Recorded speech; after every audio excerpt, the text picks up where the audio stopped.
evening.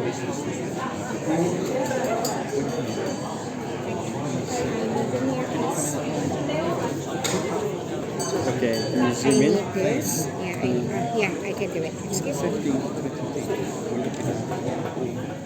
It's only small. I need this one.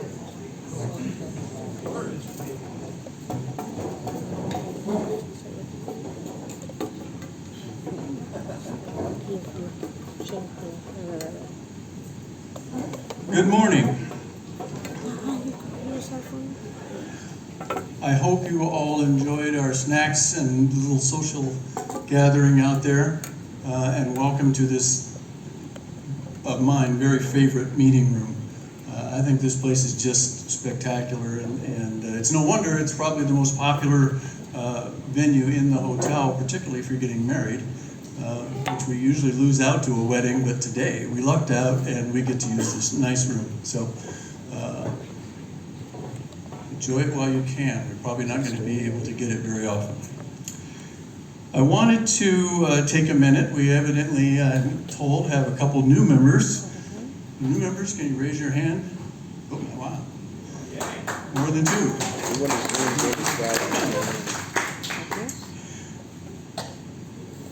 On your table, I want to mention before I get too far here, each table I put a little thing about the Northern School for the Blind. Okay? And it's simply, it's an invitation to you if you care to take advantage of it. As you are aware, we as an organization contribute as one of our charitable organizations that we work with, and a lot of the people in this room volunteer when we go out to the schools and check the kids' eyesight. And they added the Northern School for the Blind this last year, and it might sound funny to you for those that haven't heard it, but not all of the kids at the blind school are blind. They all have severe sight problems, but some of them do have some sight. And the goal was to identify those that could be helped, those where, in particular, a tablet would make their lives a lot easier than staring into a cell phone that's right up at their eye.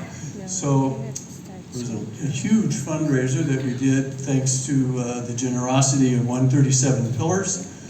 It was a really spectacular event. Who all was there? Yeah, I mean, it was so well done, a lot of fun, and raised enough money to allow us to buy the tablets for all of the kids that we determined could benefit by them, which was 17. So we bought 17 tablets, and on the 14th of February, Valentine's Day, we are going back to the school and having a big presentation just to hand these kids their tablets. And I'm telling you, if you want something that will really tug at your heart, that's the thing to go to, because when you see the look in these kids' eyes when their world opens up a little bit, it's amazing. So you are all invited. Anybody is invited to attend if they would like to. The program does start a bit early. The program is going to start about 8 o'clock. It's a general assembly at the school, and then as a part of the assembly, we're going to hand out the tablet. If you would like to be there and just witness that, you are more than welcome. So that's what that thing is on the table for. I have a couple extra if you want to take one home, and if you care to, join us. Okay, we are on kind of a tight schedule this morning. We got a lot of really good stuff, so I am going to get right started. We are very fortunate. You know, if there's two subjects I think that we all share a concern about, one is our health, and the other is the smoky season, and the two of them are not friends.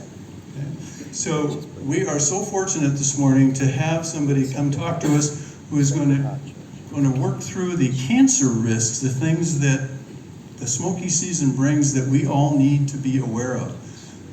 I am so looking forward to this. This is going to be an eye-opener, I think, for all of us. So if you would please welcome our first speaker. She is Dr. Sumitra, and I do have her last name here, but I'm not going to butcher it, so I won't give it, and she knows that. She is the Professor Emeritus at the Center for the Oncology Center of Excellence at Chiang Mai Bangkok Hospital. So please give her a warm welcome, Dr. Sumitra.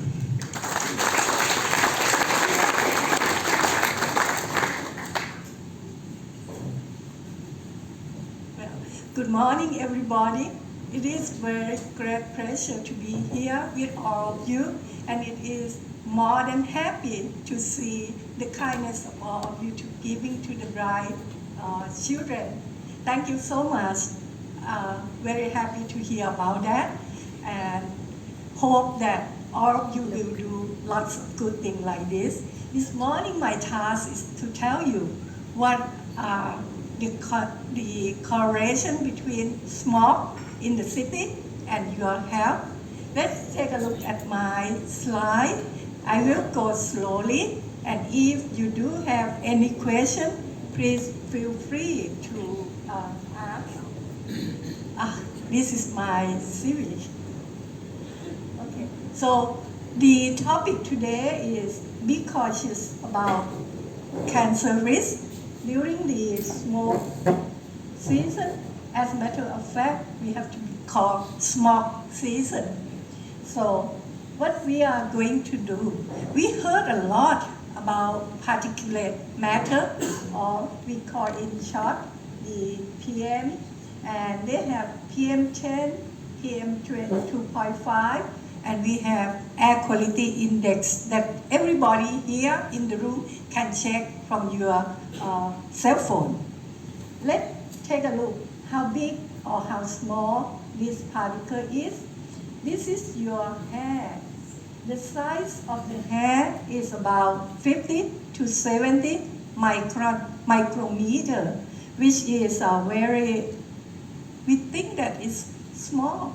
However, if you take a look at the sand at the fine beach, when you go to the beach, you can see that the sand is around 90 micron, which is a bit bigger than your size of the hair.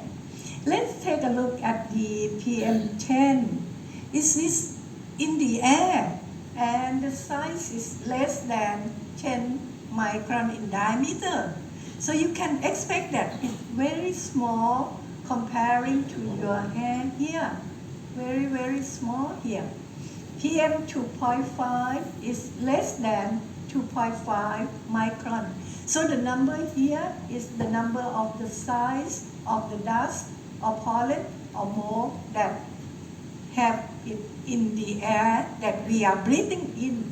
So that's why we are concerned about this particle. Where does it come from? It comes from combustion, organic compound, metal.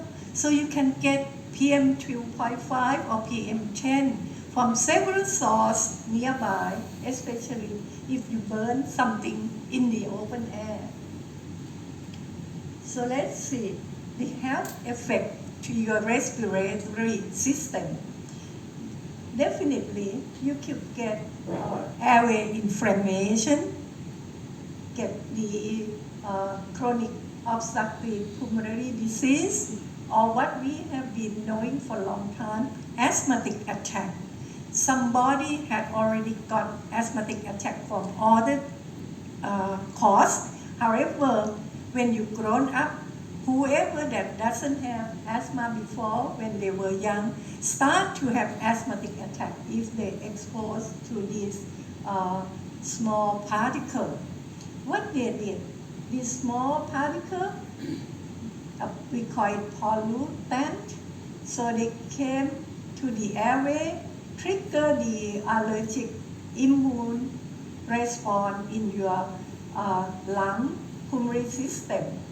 So when your immune cell was triggered by this particle, your respiratory hair follicle tried to remove it off. However, it was not possible. So the dendritic cell, which is the cell in your body, came in to eradicate it. And then it caused a lot of inflammation, simple allergen, display piece of the allergen on their surface here. And then they migrate to the lymph node nearby in your body, getting chronic expression of this polarization of the cell. Later on, because of this, it causes airway inflammation by antigen-specific immune response, and this result in the respiratory disease such as asthma, chronic obstructive pulmonary disease. This is the same thing when you smoke cigarette, the same thing, the pollute from cigarette or the pollute from air pollution trigger your body, your respiratory system, and cause disease, the same thing. So be aware that PM 2.5 or PM 10 or bad air quality index is not good for your health.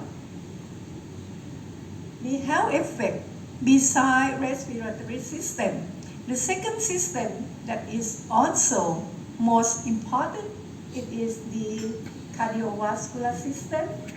The cardiovascular disease can cause the same thing because your vascular dysfunction can occur because of these small particles.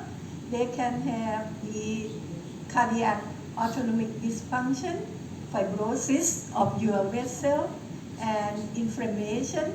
They can have your abnormal heart rate, blood pressure, contractile of your heart is difficult, get oxidative stress, ER stress, and also the most important thing is atherosclerosis, thrombosis, and vascular remodeling, which all these things cause to cardiac dysfunction.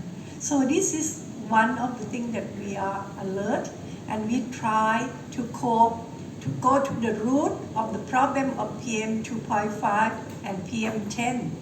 At the present, if you go to the website called Far Food, that website demonstrates that they're going into the area called Bangkok, is near Doi Tao.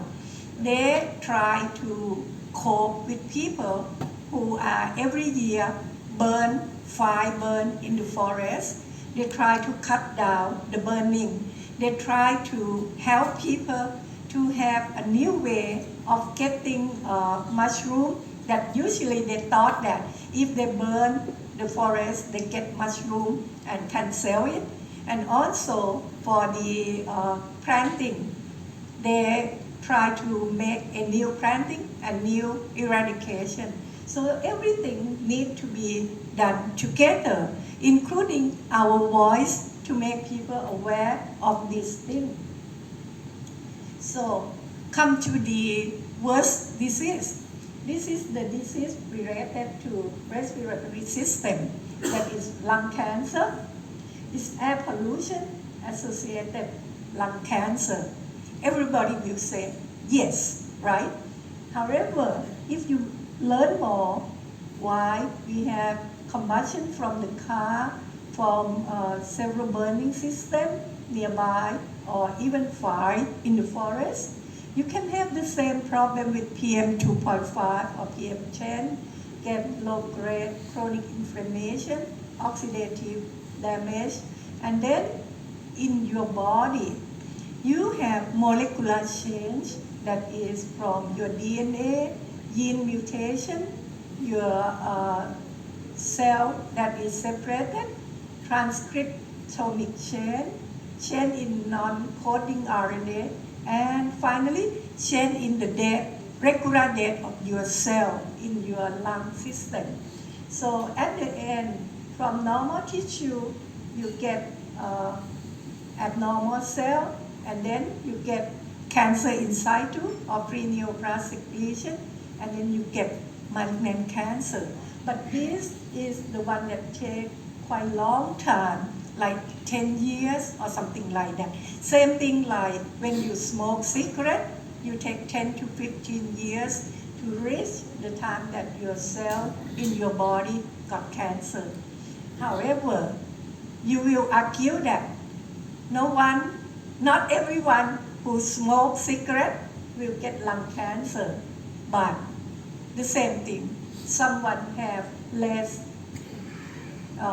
what is it called, inflammation because of your body reaction, or someone have good gene to prevent lung cancer. So not everyone who living in the city with high PM 2.5 or PM 10 will get lung cancer, but it could happen. Who is risk for lung cancer? Definitely. We learn from long time. Smoking is the highest risk of lung cancer. Second is genetics. If your family member got lung cancer, your chance of lung cancer is high. How about age? If you got older age, your risk is high. Radiation exposure, pollution from the air. In the past, we didn't talk much about pollution, but right now we know that it is very important that we need to help each other, go to the root, try to get rid of pollution, not only in Thailand, because the air quality not only from Thailand, pollution can go far away, farther than smoker. Family history and also radon gas. In some area, you have radon gas from the soil coming into your house without knowing about it. And the last one is asbestos. Asbestos is high in Australia, but may not be as high as usage in here in Thailand.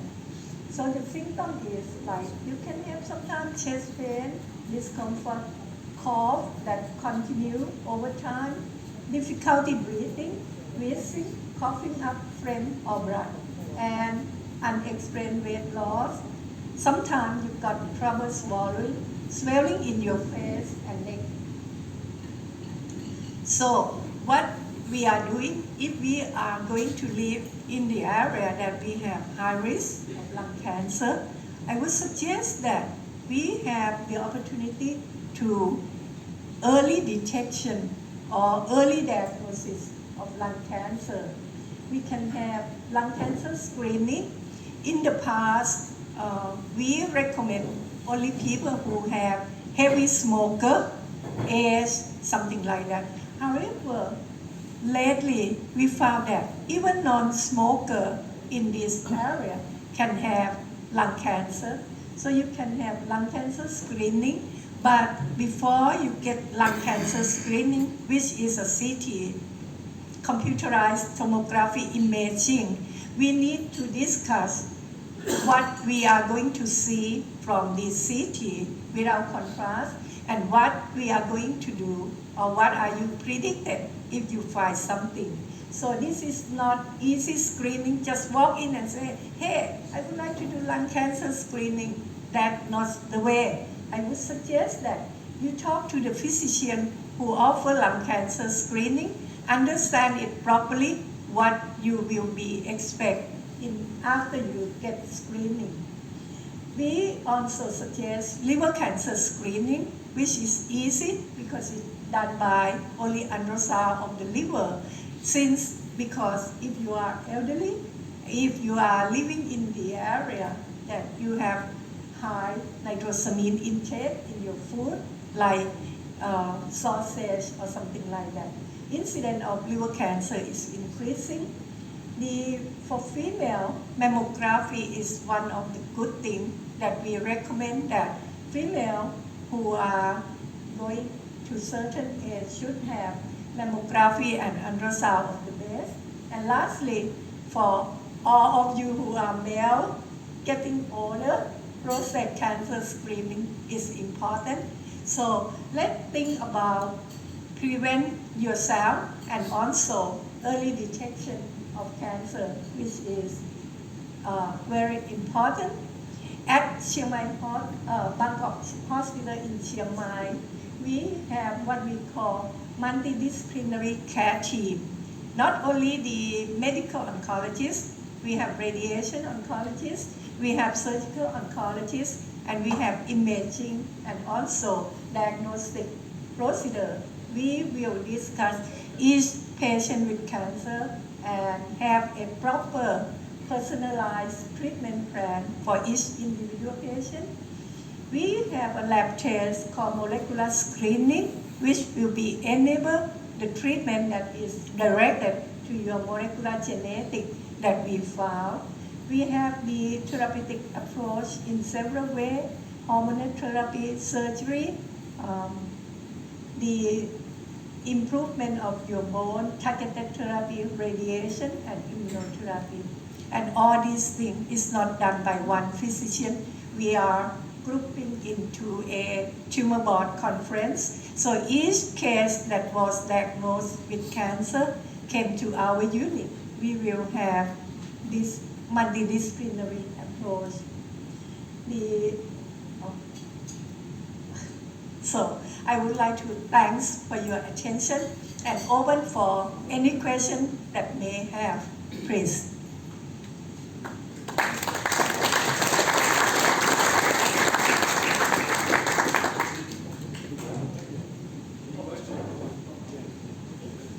Just a brief one on vaping.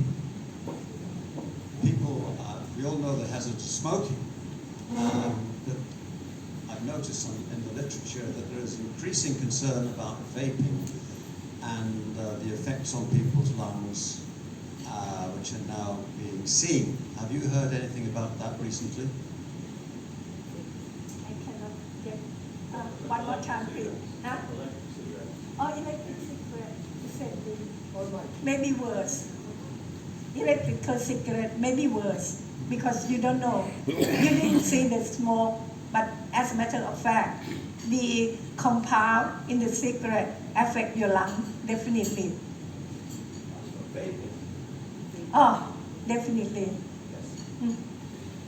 Yes.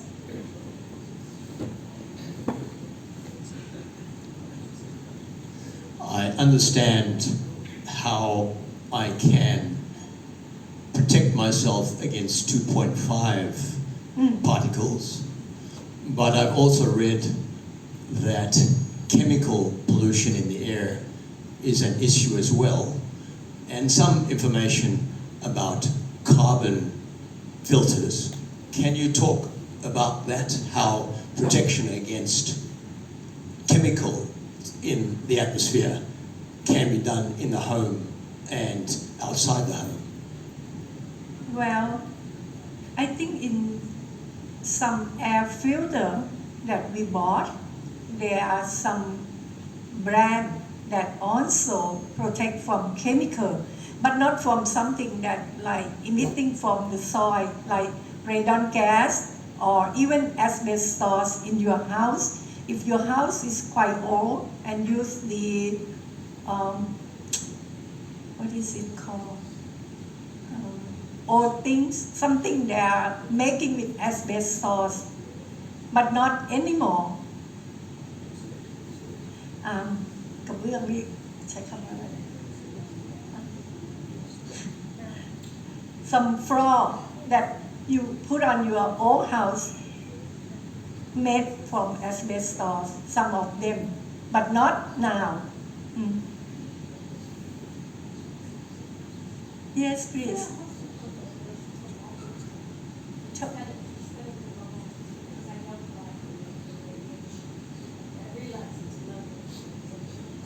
Can you repeat the question, please? Thermography. There's a hospital that has the thermography machine instead of doing mammogram, which is a low-dose radiation. Well, it is much difficult to do with tomography because most of the information came from mammography and ultrasound. So if you don't prefer to have mammography, the difference between ultrasound of the breast, you miss a small thing that can see by X-ray.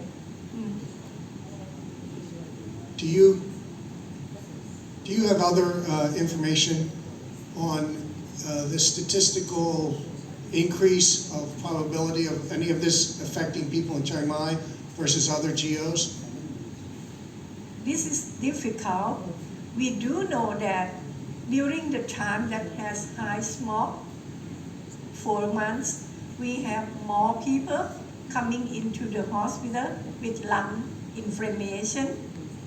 However, for cancer, as you know, the length time period is quite long. So it's not only 1 year, 2 years, it may be 10 years to show the effect. However, one of the things that we do know that from cancer registry, we have the incidence of cancer which is high in Sarapi province. And during that time, we are questionable what is the cause. And lately, when we have more knowledge regarding air pollution, we know that Sarapi is a downside and the poor air quality going into that area. But it's like an old-time information. In Lampang province, which is also sitting in the area that you have Mammoth, that area has high incidence of lung cancer. So it's like a, what is it called? Not direct cause effect because it takes long time. So there's no statistical analysis of genes? Well, because not many, understand. yeah, you can know that we are starting to be alert about PM10 about 10 years ago, and then PM2.5 coming on the scene within the past 3 to 5 years. So it was quite difficult because during that time period, we didn't collect how many, and we cannot pinpoint that this lung cancer came from PM2.5 because people who are also smoking exposed to PM2.5 and PM10. And also we start to see young patients with lung cancer, increasing incidence recently. If you take a look in the Facebook of one of the young doctors at Chiang Mai University who just passed away, he said that he is a good guy, living in a good shape, but by, how old is he, 35 or 40, something like that. He had lung cancer. But in general, is the incidence of lung cancer in Thailand greater than, say, the United States or UK? Well, not exact, not that way, but be sure that the air pollution related to lung cancer was just recently interested, and I understand that in California area that you have huge fire in the forest, you probably have the same problem, but no one alert or no one taken that into account. One more question. Good morning. I was interested to get your opinion on the effectiveness of wearing face masks during the peak of the smoky season. That is very important because when you're going out or you are doing something outside, like today, how much PM2.5, do you know? 47. No, 97 in the morning. Yes. When I drive my car had measured outside, it's 97. So it's quite high. And I was shocked. It's quite high. And also, if you take a look both PM2.5, PM10, and also AQI. AQI will incorporate other like carbon and nitrous oxide, something like that. So wear masks to protect yourself, especially when you go out. And if PM2.5 or PM10 is quite high, please do not going out for open air activity. Okay? Well, there's a mask that also has some, I can't remember the brand name. Yes, yes. Look for it. Better than regular mask, but at least if you wear regular mask, it helps. At least.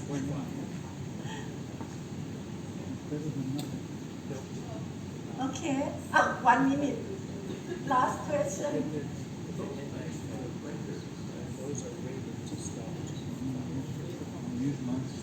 Hello everyone, my name's Andy, this is my first time here. It's amazing how I think you come to things that you're supposed to come to. I wanted to thank the doctor and say the discussion about being screened at the hospital. I came here last April and 3 months later I went for a screening at the local hospital and I was diagnosed with cancer and I've just finished going through chemotherapy, which I had no idea I had. So it's a very serious thing. I didn't have lung cancer, but nonetheless, all of these things are worth checking on. And I just thought I'd share that with you today.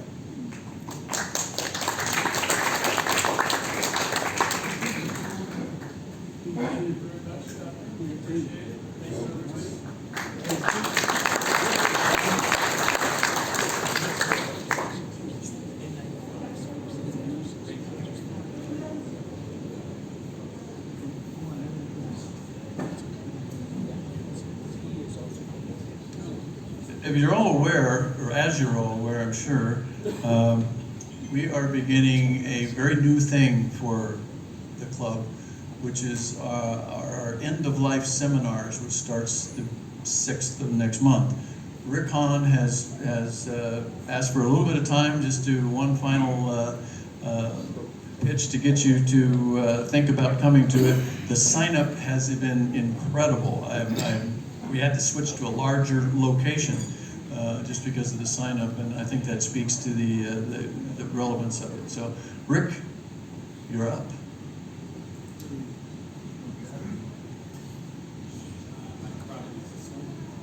I should have some slides coming up. Anyone know how I get my slides up? Shane isn't here. He left. All right, well, we're going to test on whether I know my materials. I don't have the slides. All right, okay, so we will proceed without them. When I started this project, I did it because I attended another program and found out there were a lot of people like me that needed some help figuring out how to prepare. What is an end-of-life plan if you plan to live the rest of your life in Thailand? And the program I went to didn't fulfill my needs, and so I went back and talked to the great folks at PIAP Lifelong Learning and said, I think we can do a bang-up job. I've since then talked to over 150 people, and everyone I come in contact with, I ask them, do you have a plan? 150 people, and anyone want to guess how many said yes? 8 out of 150 plus. So what that tells me is there's a lot of reasons why people don't have a plan. So one of the things I did is I put together, which I guess we're going to see in a second. Let's go to the next one here. Okay, so I put together, courtesy of David Letterman's top 10 list, I put together my own top 10 list of reasons why people don't have a plan, and I'd like to focus in on 3 of them for this discussion. I don't know where to start. It is complex, can be complex, and so knowing where to start is a big deal. I can absolutely assure everybody that this program will provide you a very clear blueprint of how to go and create your plan, what that plan ought to include. Second, that it doesn't matter, I'll be gone. Surprising how many times I hear this. You know, I'm by myself here and it won't matter. When I'm gone, I'm gone. And it turns out that people who do that leave quite the mess behind, and I think maybe they don't know it. So I'm going to talk about that in just a second. The next one I'm going to address is it's expensive. And one of the things I told everybody about this program is, yes, it costs money to go to the program, but I can pretty much guarantee you that it will be a great investment and that you will more than make back that money. And I'm going to give you a very specific example of that in just a second. All right, The part about don't know where to start, like I said, at the end of day one of the seminar, you will leave with a checklist that says, you know, here are the things you need to be concerned about to have a legitimate plan. So that one I promise you will be addressed. It doesn't matter, I'll be gone. It absolutely does. We all listed a phone number on our passport application, so somebody's going to get a call, and what are they going to do? Are they going to know what to do? I've heard so many stories about people getting a call in the United States or Great Britain or Australia, and a brother or a friend or a sister or something, and they have no idea what to do. And so they hop on a plane because they feel guilty. They take the most expensive flight they can get, which is tomorrow, over to Thailand, and then have no idea what to do. And that, people, is a mess. It's a mess that's entirely avoidable, and we're going to show you how to avoid that. It's expensive. It can be expensive, and especially it can be expensive if you have lots of assets in lots of different countries. You have lots of people that you want to get your assets to. Yes, that can be expensive, but we're going to focus in on the people who may have another will in another country. They just need to deal with their Thai assets. They need to avoid leaving a mess. And for those people, we are doing several things in the program to help them obtain these services much less expensively than they might ordinarily. I'm going to get into that right now. So when I talk to people about potentially sponsoring this program, I told them, we don't want any money. We're not going to collect any money from any sponsors, but what we are going to require is that you need to offer something to the attendees of real value. And so today, you are the first people to learn this, is that we have formed an arrangement with a very competent local attorney who will do people's basic wills for 2,000 baht. We'll do a living will, so in other words, ensuring that you get the health care that you want according to your wishes. He'll do that for 3,000 baht. So the argument that this is too expensive, I think we can shoot a hole right through the middle of it. Now, there is one little piece of fine print there. The fine print, we are not talking about a will for someone who has bazillions of baht and 20 houses, and that's not what we're talking about here for 2,000 baht. But if you look at these, and I'll just give everyone a chance to look at this, this is not one of those bait and switch deals where only 2% of people qualify. This is a very, very generous package. And so for anybody who doesn't want to leave a mess behind, who doesn't have a super complicated estate, this is going to be a great deal. And again, this is available for anyone who comes to our program. And with that, I said I'd be quick. I was quick. I will be here afterwards if anyone has any questions. Again, the first session is on Tuesday the 6th, 4 consecutive Tuesdays, 10:30. Beautiful venue, theater style. Everyone has their own little desk. It's light, it's airy, it's not, it's in no way stuffy. The sound system is excellent. The screen is excellent, so I highly recommend it. So I hope to see everybody there. Okay. No excuses. That's right. All right. Thank you very much.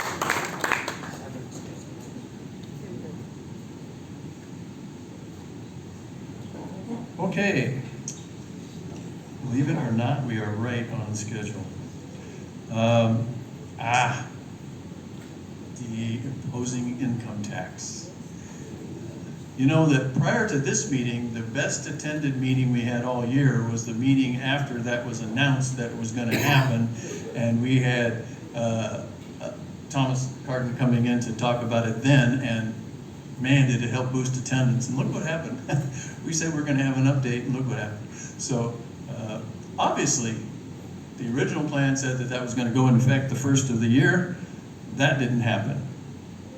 Exactly what Thomas told us was going to happen. So we ask him to come back and give us a little bit of an update. Now that we're past the year, what do we have to look forward to, if anything? Thank you, Thomas.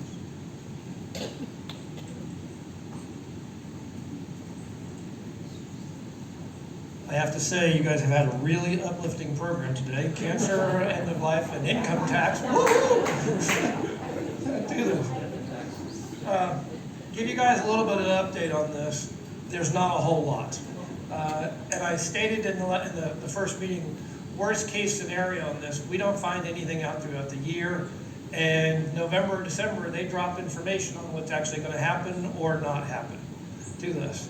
The only actual update the government has announced on this is that no income brought in, or no money brought in before January 1st of 2024 is taxable. Right now, the program is in place with no rules, no regulations, no guidance officially on this, except for 3 items. Okay. The first is, if you are in Thailand for less than 6 months, you will not be taxed under the new regulations, okay? Second is that if there is a double tax treaty and you've paid tax in one country and your other tax, you will get a tax credit for the taxes paid in the country where the income comes from. And then third, they're going to follow that tax treaty as well. Okay, now, let me see if I can go through here quickly. One of the things I'm going to do with this, most everybody in here, I'm assuming, is on earned pension, except for my daughter, she's 11, who happens to be visiting from New Zealand right now. So, one of the hard things about this is each tax treaty will cover pensions and discuss this in particular ways. Now, what I'm going to do for you guys is I'm going to read a rough thing on 5 separate tax treaties here real quick, so you can get a guidance on this. Although, let me ask you questions. Any Germans in the room? Okay, no Germans, so I'll skip Germans. Any Canadians? Okay, I'll keep Canada. Any British? Okay, so I'll keep Britain in here. And by the way, guys, what we're doing as a firm is we're building a database on exactly what the tax treaties do. And there's a whole lot of caveats in this stuff. I'm going to give you guys a very surface thing on what this says about pensions and tax treaty. Don't take it to the grave because there's a lot of caveats on this stuff. We'll keep you updated as the year goes by. Right now, we're assuming that in January to February or March of 2025, you're going to have to fill out some type of tax return and report income that's remitted into here. This may change radically. They may say you don't have to file a tax return. They may suspend this or postpone this for a year. We don't know. But right now, this is what the law is saying, and these are what the tax treaties say on this. Okay, so I'm going to put my reading glasses on here. Okay, I'm going to read from here real quick. Okay, double tax treaty. Let me go back to the first one here. Okay. This is Great Britain, the Brits, and the people from Northern Ireland. Okay. Remuneration, and other than a pension from a contracting state. That means a government employee pension. Okay. Or a local authority in respect of services of government nature rendered to that state or subdivision, therefore shall be taxable only in that state. Here's the good news from you guys. The Brits, British pensions, and definitions all this have to be worked out, are only going to be taxable in Britain. Okay? You guys get a pass on pensions coming in here. Definitions on what a pension is are going to be really interesting in this thing. We'll give you more detail on that later on. You guys are lucky. Do this. Okay. Next one. United States of America. This is my absolute area of expertise. What this effectively says, there are a whole lot of legalese, is that, guess what? The United States does not have the right to tax the pension. Only Thailand does. So you guys means you could potentially have a tax liability here in the United States on pensions. Social Security is a different matter. Social Security is not taxable by a different article of tax treaty like this. So the United States, not so much fun. Again, only on money remitted into Thailand, which means brought into a bank account or brought over on a plane, believe it or not. Okay. No Germans in here? Australia. Okay. So Australia, sorry, short limited time on this. Let me go back here so I can read this. Australia, guess what? Come on here. quickly. Subject to provisions of Article 9, pensions and, oops, sorry. Let's try to read this. Pensions and annuities paid to resident or contract state shall be taxable only in that state. Guys, this is legalese, it's not any fun. Do this. Guess what? No tax in Australia, tax in Thailand on Australian pensions. Do this. Canadians, guess what? You guys are lucky as well. I won't go ahead and read this, do this, and say this, but guess what, guys? Taxable only in Canada on Canadian pensions. Do this. You guys get the lucky draw on the tax treaty on this. Now, and annuities or just pensions? Meet me afterwards. We can go through specifically. Generally, yes, an annuity will count as a pension to this. Pensions are generally defined as any type of government-issued or organized retirement income to this. With it.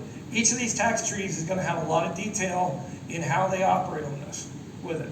What we're trying to do is we're trying to build a database.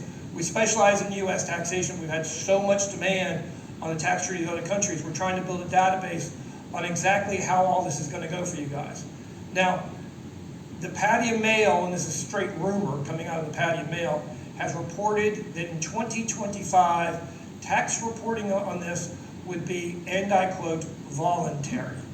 Now, what the hell voluntary means for paying tax, I'm not quite sure.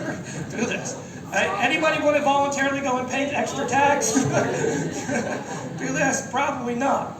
But this is the wacky things and the rumors and the stories that is going on.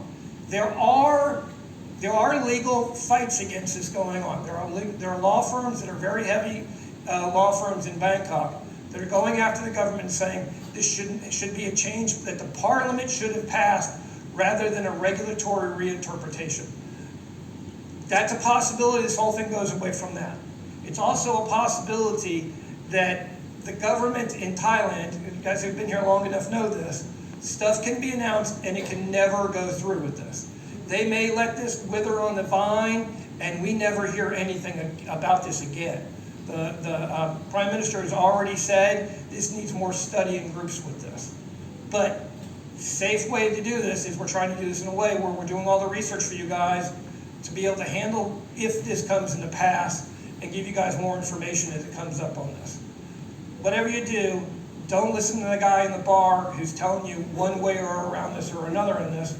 I'm dealing with 7-8 calls a day into my office asking questions about this, and the common thing is blah blah blah. The bar said this, with no facts, no looking at tax treaties, no looking at the actual law to this thing with this. Be cautious.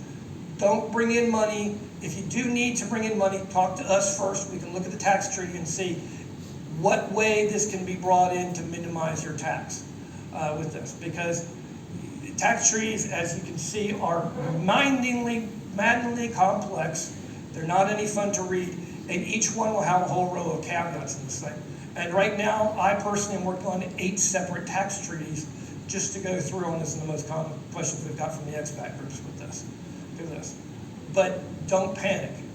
In my opinion, what you stated later part of last year was they're at the very least going to have to suspend this for a year. They don't have the rules and regulations on this.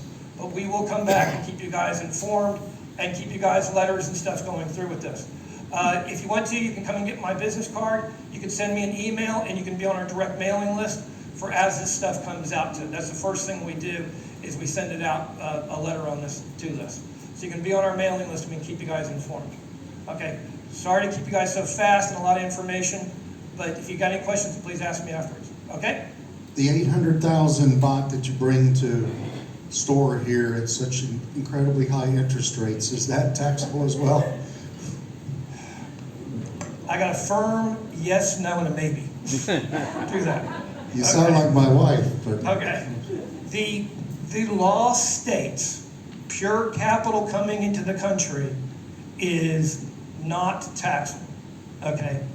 Now, what that pure capital definition is going to be is not sure. So, theoretically, that means money for investment into the country, which means that 800,000 baht, if it comes overseas for an investment in the country, should not be taxed. However, it's open for a wide range of interpretation. The benefit of this means too, though, is theoretically that if it's coming in to buy a house or a condo, that's an investment of pure capital, it should not be taxed. But this is all really, really open for interpretation. I mean, there are so many possibilities and probabilities on this of how this is going to affect everybody. It's infinite. One thing I can say is, and it's even a possibility that they say that a retirement visa is temporary by nature and thus not subject to any of these rules. This honestly makes the most sense for the Thai government to do for the retirees here. What about ATM withdrawals? Would that be, could you just live on ATM withdrawals? Okay. Generally in international law, there's what are called structuring rules. Okay. Structuring is where you arrange your reporting requirements to avoid, in small transactions, to avoid a tax issue with this. So theoretically, it's against international law to do that on a daily basis, to structure your life that way. Now, practically, incidental ATM withdrawals should not be included in this, but the Thais could look at an ATM card that's been used for more than 6 months, meaning that the person with that ATM card is resident here, and plink it off the banking system. So empty cards. Yeah, you'd have to constantly be shifting cards now. But fundamentally, I'm not going to tell anybody you can get away with that because I can't tell you to break the law. But would it probably work? Yes. But at some point, you're going to be here on a retirement visa. They're going to want to justify your income.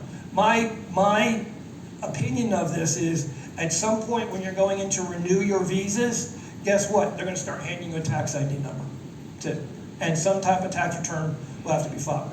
Whether that's voluntary or not, I don't know. You got the 800,000, you don't have to have it. But the 800,000 is supposed to stay in savings. That's a reserve. You're not living off that 800,000. Again, guys, for the U.S. citizens, U.S. Social Security by the tax treaty is free of tax to this. So if you're living off of $2,000 of Social Security, you do not have any tax just on your U.S. Social Security. I have to look at the other countries. One more question. One more question. You've explained how this works for pensions. How does this work if you transfer money from investments to live out in Thailand? Generally, one of the things that the tax treaties will have is they will explain which country has rights of taxation, okay, and then give a tax credit for it. So almost every tax treaty will say if you paid income tax in, say, Britain on a house sale you've done, that tax would be creditable against your Thai tax liability. So let me explain this again. You sell a house for a $100,000 profit. You pay $20,000 in, say, Great Britain of tax on that. The Thai tax capital gains rate is 10%. You'd be able to use that $20,000 to wipe out the tax liability here in Thailand. You do have to file a tax return declaring this, and one of the things that's fundamentally broken in the Thai tax system is getting foreign tax credits. We have one person that we had to process for last year. They had a unique situation. They were mostly here working. They brought the money in 12 months under the rules. We've spent 7 months getting the Thai revenue authorities to look at that tax credit. They still have not processed it. I have lost about $800 in labor time because I charged them $600 to do that tax return, and my labor costs have far exceeded that. The only reason we did that actually was because this issue was occurring. But the Thais right now are fundamentally incapable of processing that foreign tax credit to this. But they're supposed to do it. I guess we've got a little bit more time. Anybody else have a question? I got one more quick item here for you guys, especially concerning end of life. This is a new thing that's just happened. Okay, if for the gentlemen who are married to a Thai wife who does not have a green card or U.S. citizenship, this has just come up. We've had 2 people pass away. The wives have called us up because the brokerage companies in the United States have wanted what's called a transfer certificate. Okay, and a transfer certificate is effectively the IRS saying there's no tax owed on this deceased individual. You can release the funds to the non-resident alien spouse. Okay, now in 15 years of doing this, I've never seen a request for one of those. We hit 2 earlier this month with this. Something's changing in the brokerage industry where they want this certificate. Here's the bad news for your non-resident alien spouse. To get that transfer certificate from the IRS, the last tax return has to be done for the decedent, okay? Then the estate tax return has to be done if there's an estate tax return. If not, a letter by us has to be written to the IRS stating that there's no estate tax return required. Once they've processed that, we are then able to fill out a form and request the transfer certificate. The IRS is currently taking 8 to 12 months to issue that particular certificate, and thus, if somebody passes away next week, their spouse will not have the money released for 2 years off of this worst case scenario. So if you have a non-resident alien spouse and you want to leave some money to them, you need to talk to Ken Brown about moving some money offshore and avoiding all the U.S. rules. This has just come down the pike, and it was 2 different brokerages, and get this. One guy had $1 million in an account, you could see them wanting this kind of thing. The other was an account with 4,000 US dollars in it. So there's no scale, there's no rhyme or reason of why they're doing this, but all of a sudden they're coming down with that particular issue. Again, this only affects you if your spouse is a US citizen or green card holder, no issue. Not, you need to come talk to us and figure out how you can at least leave them the money you want to leave them outside of this issue. Do it. I knew there was a good reason not to get married. Anybody else?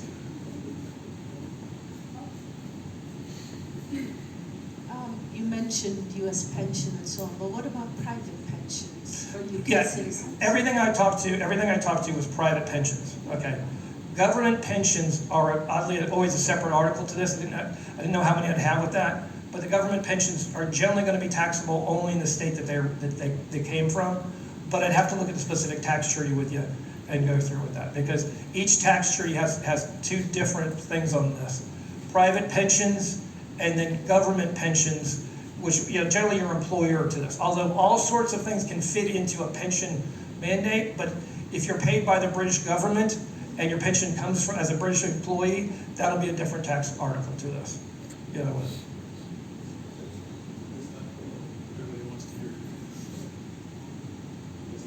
This may be splitting hairs, but you said if you're in country for less than 6 months. Hello, can you speak up?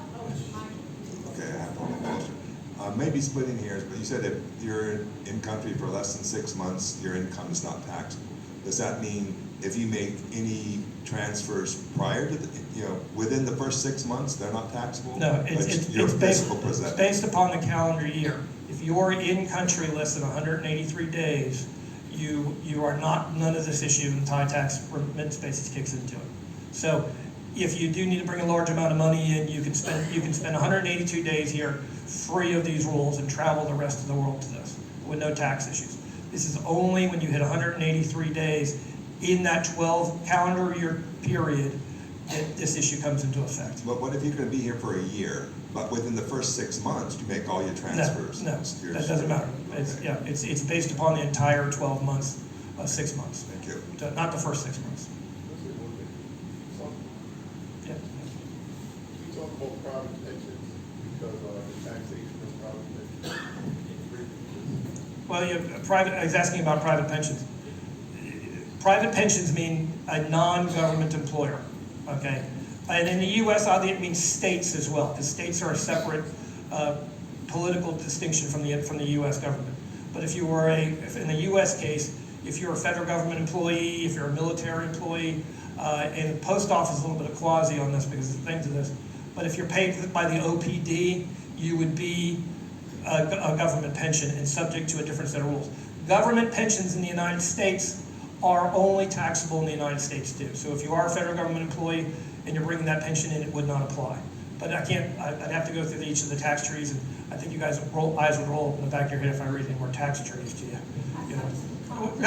Yes, I have a fair amount of cards. We're also a long-term sponsor. Dave can get hold of us very quickly. And by the way, guys, there's going to be a lot of meetings where I'm going to come in here, and the Expat Club has generously said anytime I got an update, come in on this, and I'm happy to do that. You guys were actually the first group we spoke after this law changed to this. We've been a sponsor for 6 or 7 years now, I believe, to this.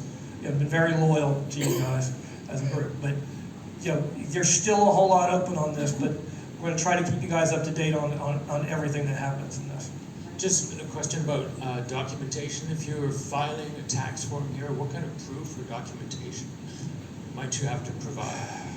Unfortunately, this is part of the current issue we're having with the ties. They want everything certified, copied, then translated to this.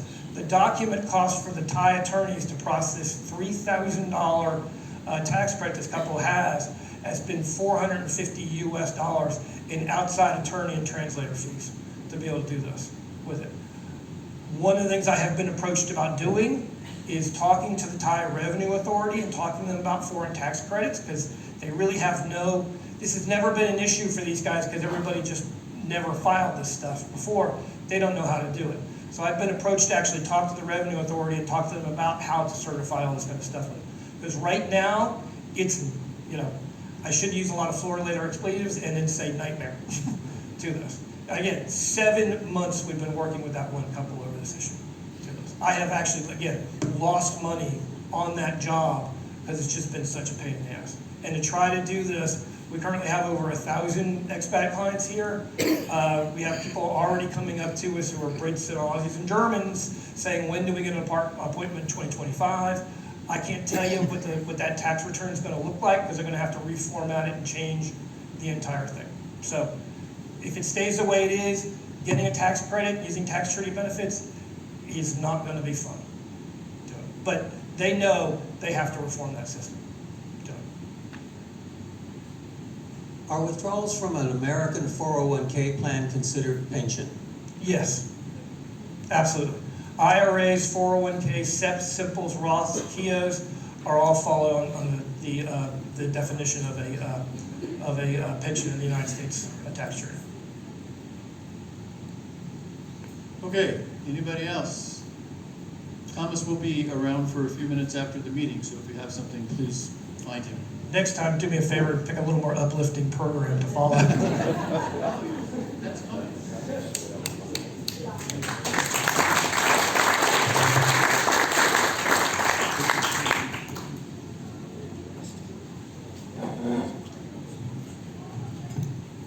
Okay, now for the uplifting part,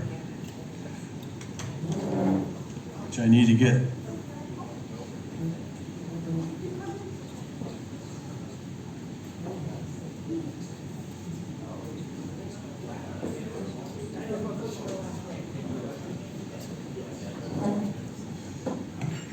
Okay. As stipulated in the bylaws of the CEC, the general meeting held in January is also designated as our annual general meeting, with the purpose of electing the board of directors for the next year, if such an election is necessary, as well as for giving the annual financial report and for reviewing the events of the previous year. I'm also going to give you a little window into this coming year. Time permitting, there will be time for questions after the presentations.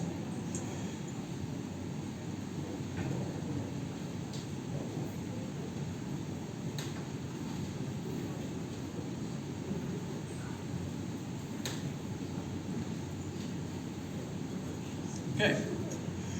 Before we get into those details, I wanted to introduce to you the current members of the board that are here with us today. Starting with, on my immediate left, our immediate past president and current treasurer, Dave McComas. Next to him is our club secretary, Chili Humphrey. Myself, Dave, and Chili also comprise the executive committee, which is just another excuse for having meetings. But if you really want to know what the executive committee does, refer to the bylaws. And by the way, the bylaws and constitution are available to anyone through our website. They're plain and simple to find in there, and you can check anything you'd like to know. The other members of the board are Rick Hahn, who chairs our media committee, Elias Mong, who bails me out all the time filling positions that are temporarily vacant, and he is currently the guy who is in charge of our programs committee, which puts together these meetings. Next to him is Kathy Osmond, who is chairman of the welcoming committee. And last but not least is Bill Wood. Bill is sort of the wise man of all of us, and I have to tell this little story. How many people, it's probably Americans are going to remember this, but how many people remember the old E.F. Hutton commercials? Where, you know, when so-and-so talks, everybody listens, the whole room would go silent. Anybody remember those? Yeah. I always swore that my dad was the idea behind that. Or he was, they watched him one day and came up with this whole successful ad just by watching my dad, because he was like that. He didn't speak very much. He was a very quiet guy. But boy, when he spoke, it was like the whole room became silent and listened to him. And sort of the same thing happens when Bill speaks. So Bill is our resident wise man, and also helps out with proofreading our publications. If you remember in the past, we always had a few mistakes on dates. We'd say one date one where in the article and some different date, you know. Bill finds those, and he finds them in like 2 minutes. So Bill, that's a great help. Thank you very much. I want to thank all these guys. This has been a challenging year, and everybody here has worked very hard to help make it as successful as it was, and I just want to offer you my thanks. Okay, oh, that's good.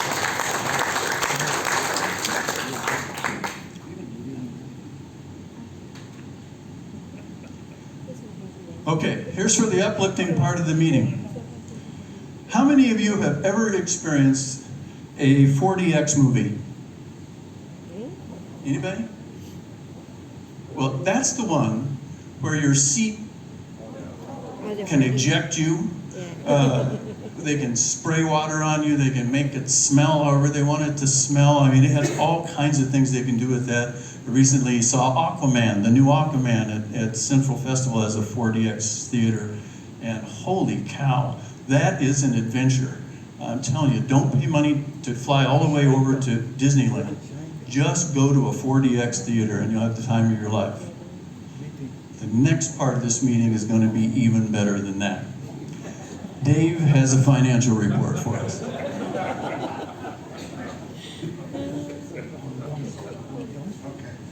I suggest you get Dramamine if you're going to go to those silly movies. We had a decent year financially, and I'm going to have the shortest presentation of all time. This is not pre-COVID. This is not 2018 or 2019. But we had well over 1 million baht in income and events coming out our ears. But we did have a pretty good year.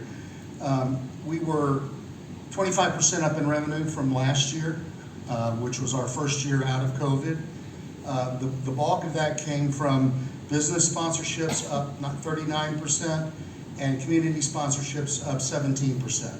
So, and we've got a new guy working on sponsorships, so we're hoping to bring that up to speed again. But a total of 293,000 baht in total revenue, and there are about 27,000 baht in receivables that should be on this income line. In terms of overall expenses, not much changed at all. We were down 1.5%, or 4,350 baht. Our overall net profit was minus 516 baht, which is very good for us. We generally we're not a profit organization. We generally spend money, and 20 to 40,000 a year is usually what our deficit is.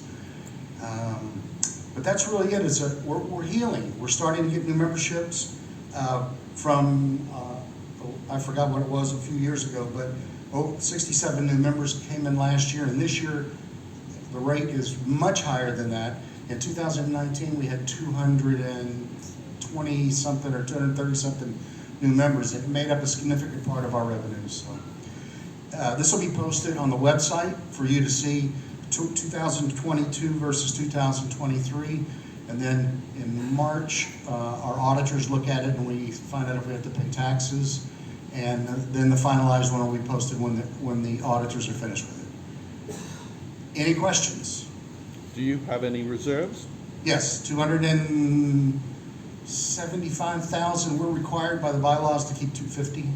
So we have about 275,000 in reserves right now. But keep in mind, after 2019 and 2020, we had almost 400,000 in reserves. And 2019 and 2020 and the beginning of 2021 really depleted our reserves because we still had our fixed costs that we had to do. We still had to file taxes. We still had to pay for our programs. So we're about 25,000 baht above our minimum required reserve. I know, the most boring thing. I could put you to sleep. Thank you very much.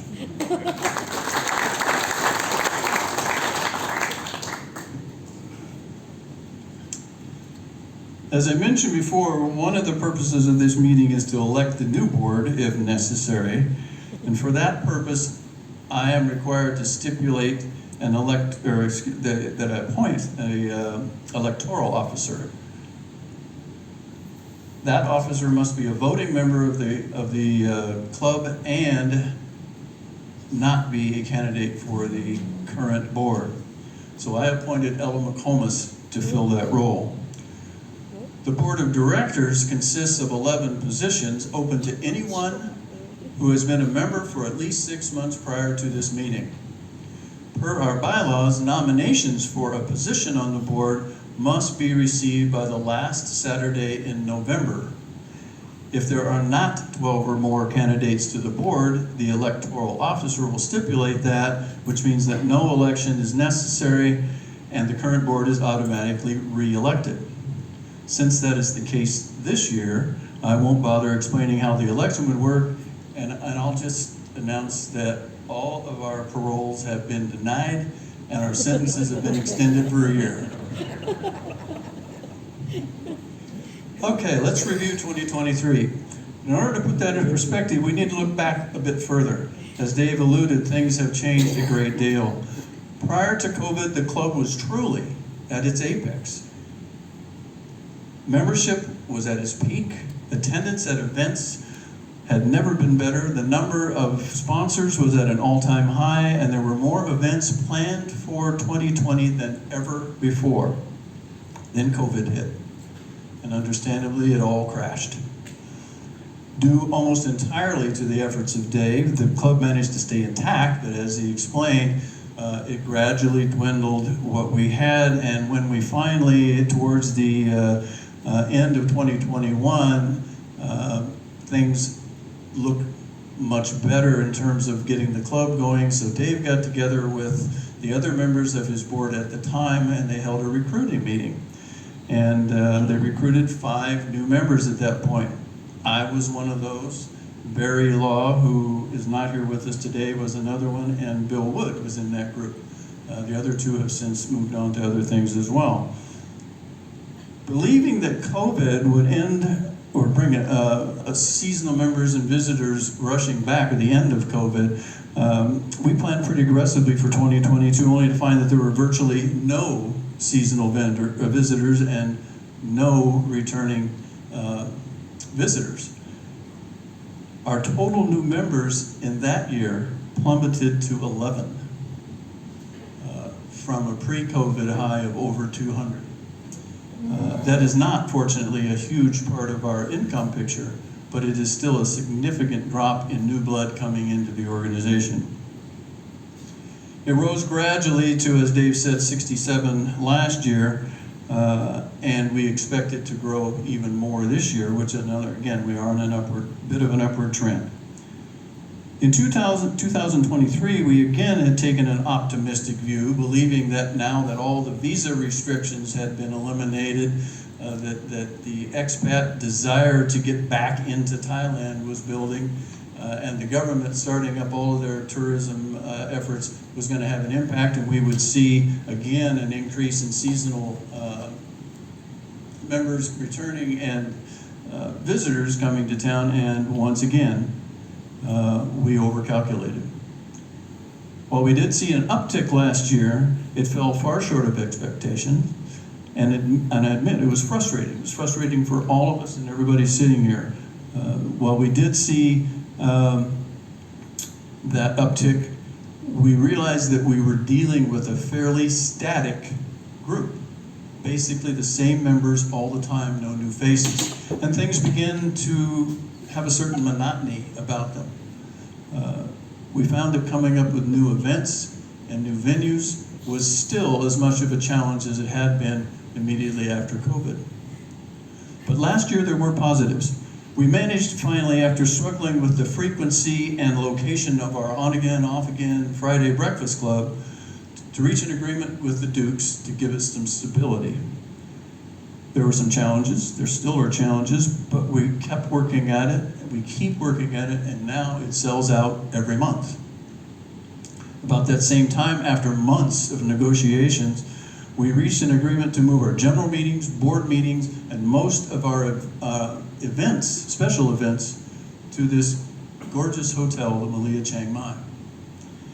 Those two agreements finally gave us homes for our most frequent and best attended events, and we could breathe a little bit easier. In the big picture, we started taking a good look at that time about how the club fits into the community and how we go about what we do. Even the direction and purpose of the club came under scrutiny, and as we questioned our relevance in this new post-COVID environment, one of our more immediate conclusions was that our means of communication with members and the information we provided for them, as well as for prospective visitors and new residents, was far less than adequate. About that time, Rick Hahn gave us a detailed presentation at our last board meeting in Toulouse, that's how I remember it, before we moved here. And it left us all thinking long and hard about how we were going to proceed. Of course, he paid the price for it. The eventual result of his outstanding presentation was that we created our new media committee and we made him the chairman. Oh, one of these days you'll forgive us for that. Now, while our email newsletter is the #1 source of information for members, we realize that our website reaches beyond our membership and should be a respected and useful source of information, certainly for anyone living here or visiting here, but particularly for those people who are thinking about visiting or moving here. It needs to be an essential part of people's information gathering sources. I want to point out to you that a number of years ago, prior to COVID, International Living magazines, anybody familiar with International Living? All heard of it? International Living magazine actually credited this club with so many expats moving to Chiang Mai. We need to get back to that spot. We need to be the primary source of information from those people. It's an essential part of our responsibility, so we decided that the best place to start was with our website. As summer came and went, a lot of ideas were evaluated, plans were developed. We kept running into issues, though, when it came to funding. Strangely enough, we couldn't find anybody who would do all the technical work for free. And we didn't have a whole lot of money. So, to make a long story short, while we missed our self-imposed deadline of having it all ready for the 2023 high season, toward the end of the year, we did start to see some things fall into place. I'll get more on that in just a minute.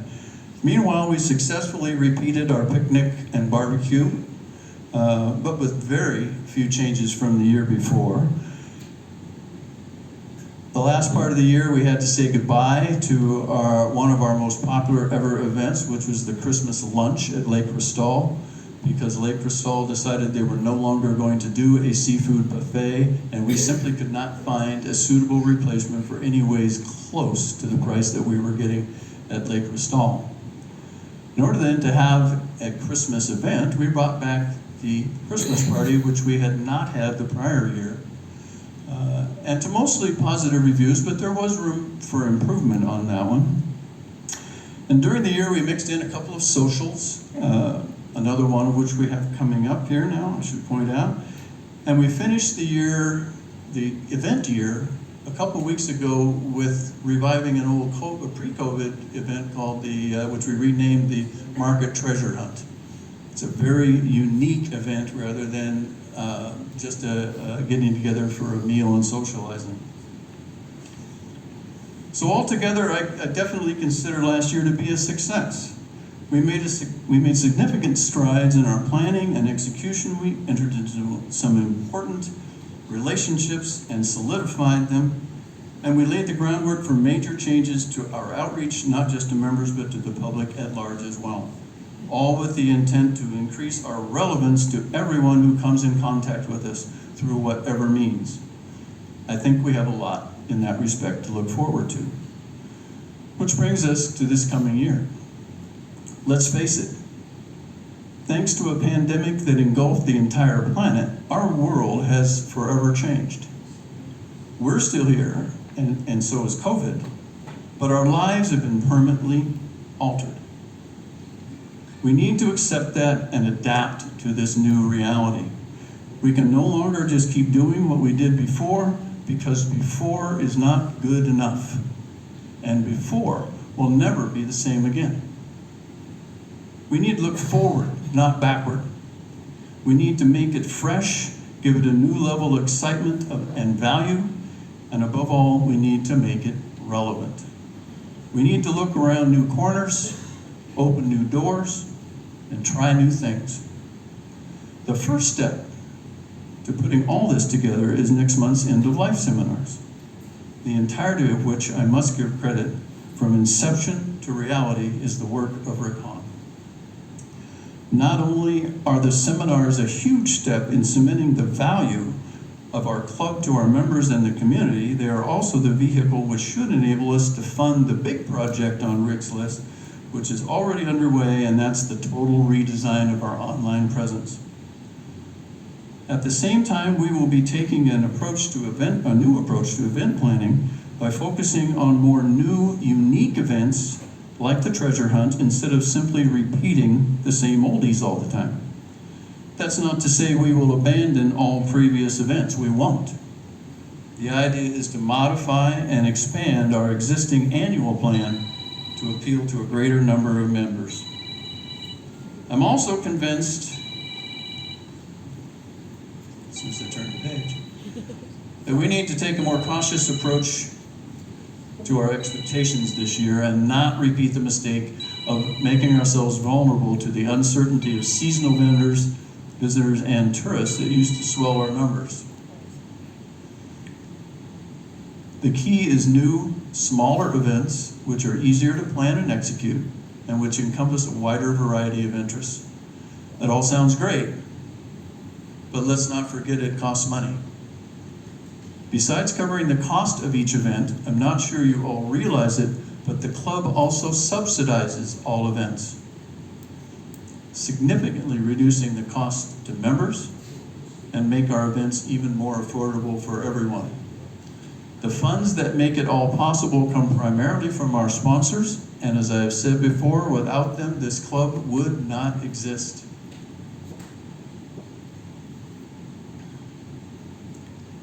As members, we need to support our sponsors.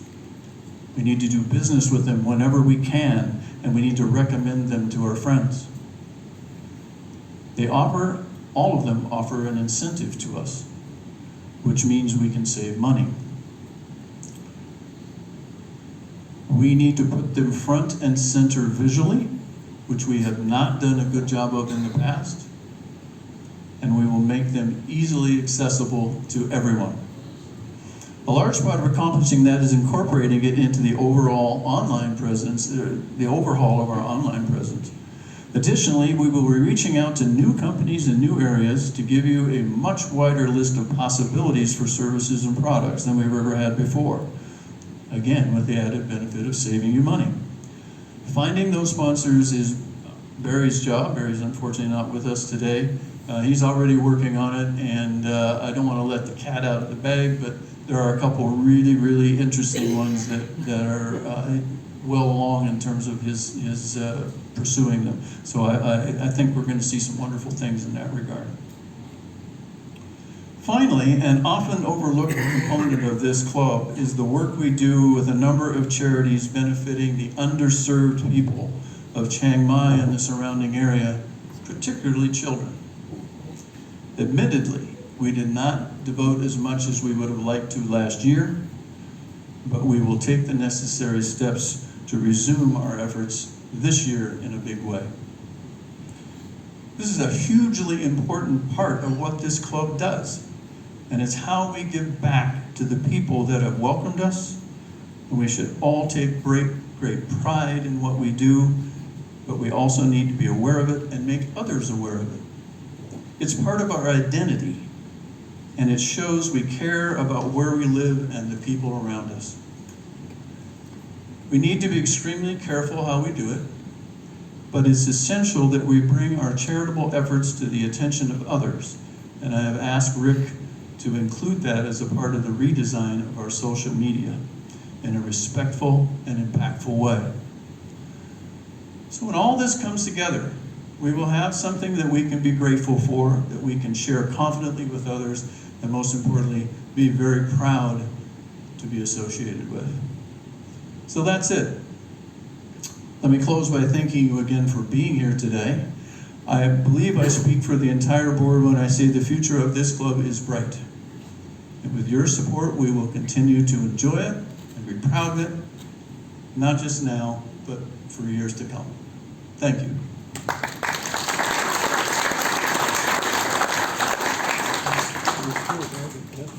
Are there any questions about anything we might have talked about? Yes, sir. Well, it's not a question, just a thought that entered my head. One of the fastest growing groups of expatriates around the world are the digital nomads. And they have their own social media places that they communicate. Our median age is probably somewhere in the 70s. Close. 67. And theirs is probably somewhere in the 30s or 40s. It's just a thought that actually that's a group that maybe we can start talking to through their social media. I want to tell you that hasn't been suggested. It has. And I won't tell you that it's been ruled out. We have found it difficult to get a shared interest with those people. They have their, they live 30 years, they're like we were 30 years ago. And ask yourself 30 years ago if, joining up with people in this room would have been your first choice. And we're finding that overall it's not their first choice. And we do have some younger people, and I think to a certain degree that, of course that door is always open, but we've had difficulty bridging that gap, and for, I think, understandable reasons.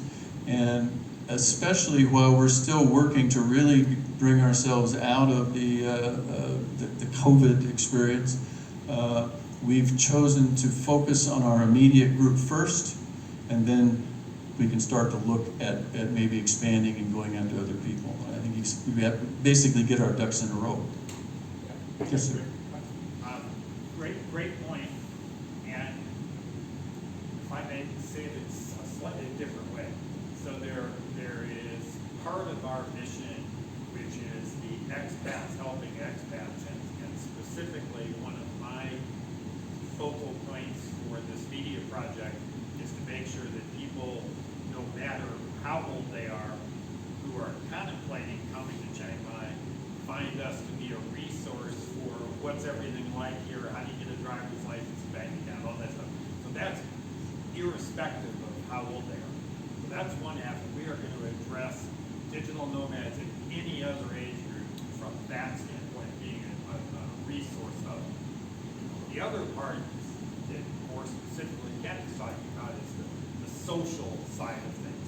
And that one's a little more difficult to have events that are that inclusive. So part of it, absolutely, positively will do. The social part is to be seen. Thank you. Good question. Thank you. Yes, ma'am. I just want to share we're out living on.